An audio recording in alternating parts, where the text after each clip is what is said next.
Hello friends, Beauty's Bake and Cook চ্যানেলে আপনাদের সবাইকে স্বাগত জানাই। আজকে একটা হোয়াইট ফরেস্ট কেক আপনাদের সঙ্গে শেয়ার করব। কেকটা ছিল আমার 2 পাউন্ডের।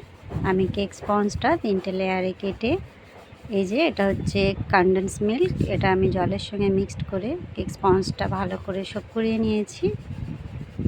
এখন হুইপ ক্রিম দিয়েছি, তার সঙ্গে কিছুটা চেরি ক্রাশ মিক্সড করছি।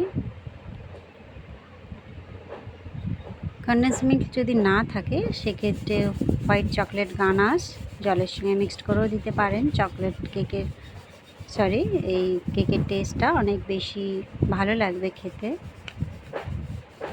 প্লেন জল দিয়েও শোক করাতে পারেন, তাতেও কোনো অসুবিধা নেই। এখানে আমি কিছুটা চকো চিপস দিয়ে দিচ্ছি। চকো চিপস যদি না থাকে তাহলে কিছুটা হোয়াইট চকলেট কুচি করেও এখানে দিলে ভালো লাগবে খেতে। আবার অনেকে এই পার্টটা স্কিপ করে যান, চকলেট কোনোভাবেই রাখেন এর মধ্যে, সেটা আপনার পছন্দের উপরে নির্ভর করছে। এটা যদি দিতে চান তাহলে দেবেন।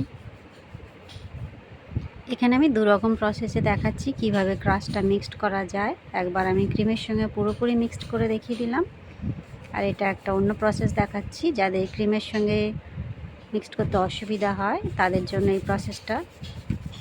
আমি এখানে চেরি ক্রাশ দিলাম, এই দেখুন প্যালেট নাইফ দিয়ে সেটা আমি উপর থেকে জাস্ট স্প্রেড করে দিলাম। এইভাবেও দেওয়া যায়, যেটা আপনার সুবিধা হবে সেই প্রসেসটাতেই করবেন। কোনো কিছু নির্দিষ্ট বলা নেই যে এইভাবে দিতে হবে ওইভাবে করতে হবে, সম্পূর্ণ নিজের চয়েসের উপরে, সুবিধার উপরে, যেটা ভালো লাগবে। এটা আমি 3 নম্বর লেয়ার দিলাম, দিয়ে একইভাবে কেক স্পঞ্জটা একটু সোক করিয়ে নিচ্ছি। তবে খুব বেশি জল দিয়ে ভেজাতে যাবেন না। কেক স্পঞ্জ কতটা ময়েস্ট আছে তার উপরে ডিপেন্ড করে কতটা জল ব্যবহার করবেন, সেটা বুঝতে হবে। যদি ড্রাই থাকে তাহলে জলের ভাগটা একটু বাড়িয়ে দেবেন। আমি এখানে প্রথমে ক্রাম কোট করে নিচ্ছি। ক্রাম কোট করে এটা 10 মিনিট ফ্রিজে রাখবো, তারপরে ফাইনালাইজিংটা করব। আমি সবসময় প্রসেসটা ফলো করি, কেন ক্রাম কোট করলে ফাইনালাইজিংটা খুব ভালো হয়। এই যে পার্টটা আমি স্কিপ করে গেছি, দেখানো হয়নি এখানে। আমি ফাইনালাইজিংটা করে রেখেছিলাম। ফ্রিজে 1 ঘন্টা কেকটাকে ঠান্ডা করেছি, করে এখানে কিছুটা হোয়াইট চকলেট আমি কুচি করে নিয়ে সেটাও ফ্রিজে রেখেছিলাম 10 মিনিট। তারপরে একটা স্ক্র্যাপার দিয়ে আস্তে আস্তে কেকের গায়ে লাগিয়ে দিচ্ছি। ক্রিমটা যদি কেকের সঙ্গে সেট না হয়, এইভাবে যখন আপনি চেপে চেপে চকলেটগুলো লাগাবেন সাইডে, সেক্ষেত্রে ক্রিমটা নরম হয়ে থাকলে খুব অসুবিধা হবে। এই জন্য বলছিলাম 1 ঘন্টা ফ্রিজে রেখে কেকটা ঠান্ডা করে নিলে এই কাজটা করতে সুবিধা হবে। আচ্ছা, এখানে কাস্টমারের ডিমান্ড ছিল আমি হোয়াইট ফরেস্টই করব, কিন্তু উপর থেকে দেখে যেন মনে হয় আমি ডুয়েল ফরেস্ট করেছি। সেই কারণে অর্ধেক পার্টটা আমি সাদা চকলেট দিলাম আর অর্ধেক পার্টটা ডার্ক চকলেট দিলাম।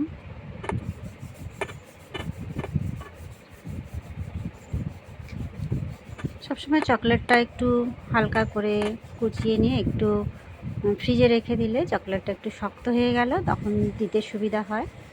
আমি উপরটায় এখানে নাম লিখব বলে একটা ঢাকনা দিয়ে ঢেকে দিয়েছি, দিয়ে অর্ধেক পার্টে হোয়াইট চকলেট আর অর্ধেক পার্টে ডার্ক চকলেট এই দুটো দেব।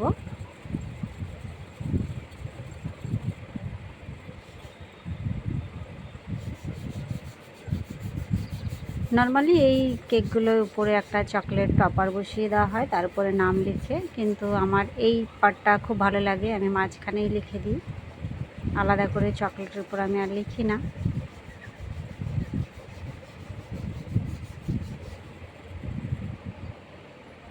ঢাকনাটা সরিয়ে নিলাম, আমি এখানে নামটা লিখে নিচ্ছি। এটা চকলেট গানাশ দিয়ে করছি।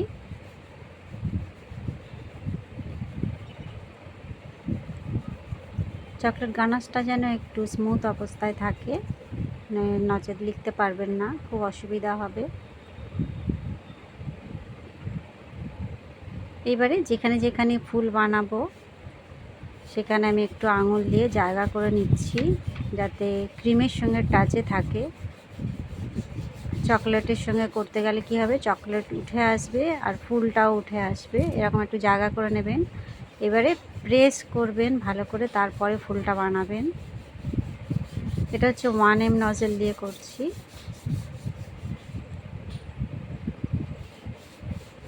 আমি একটু করে প্রেস করছি নিচে, তারপরে কিন্তু ফুলটা বানাচ্ছি, যাতে আমার ক্রিমের সঙ্গে ফুলের টাচ থাকে, নচেত নিয়ে যাওয়ার সময় ফুলগুলো সরে যেতে পারে।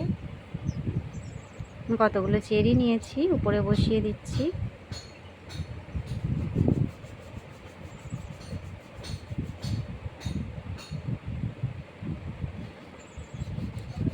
আর ভিতরে নাম লিখেছিলাম, একটা সুন্দর করে বর্ডার করে দিচ্ছি ছোট সাইজের স্টার নজেল দিয়ে।